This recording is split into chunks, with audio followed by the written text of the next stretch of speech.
کیونکہ شادی کا موقع ہے، اسی نسبت سے آپ کے سامنے رکھنے لگا ہوں۔ آپ کی توجہ ہوگی تو مجھے گفتگو کرنے میں آسانی ہوگی۔ اللہ تبارک و تعالیٰ کہ نبی حضرت آدم علیہ السلام آپ کی نہ اصلی سے اما حوا پیدا ہو، تو ان کا بھی ریلیشن ہوا آپس میں، تعلق رشتہ بندھن شادی کا، تو ان کا جو حق مہر مقرر کیا نا وہ رب کائنات نے کیا۔ وہ حق مہر کیا تھا؟ اللہ نے فرمایا اے آدم، اما حوا کا حق مہر یہ ہے کہ میرے نبی پر، آخری نبی پر، محمد پر درود پڑھا۔ سبحان اللہ۔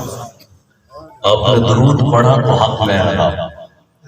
تو درود اتنا بڑا وظیفہ ہے، اتنا بڑا عمل ہے۔ یا نبی سلام علیکہ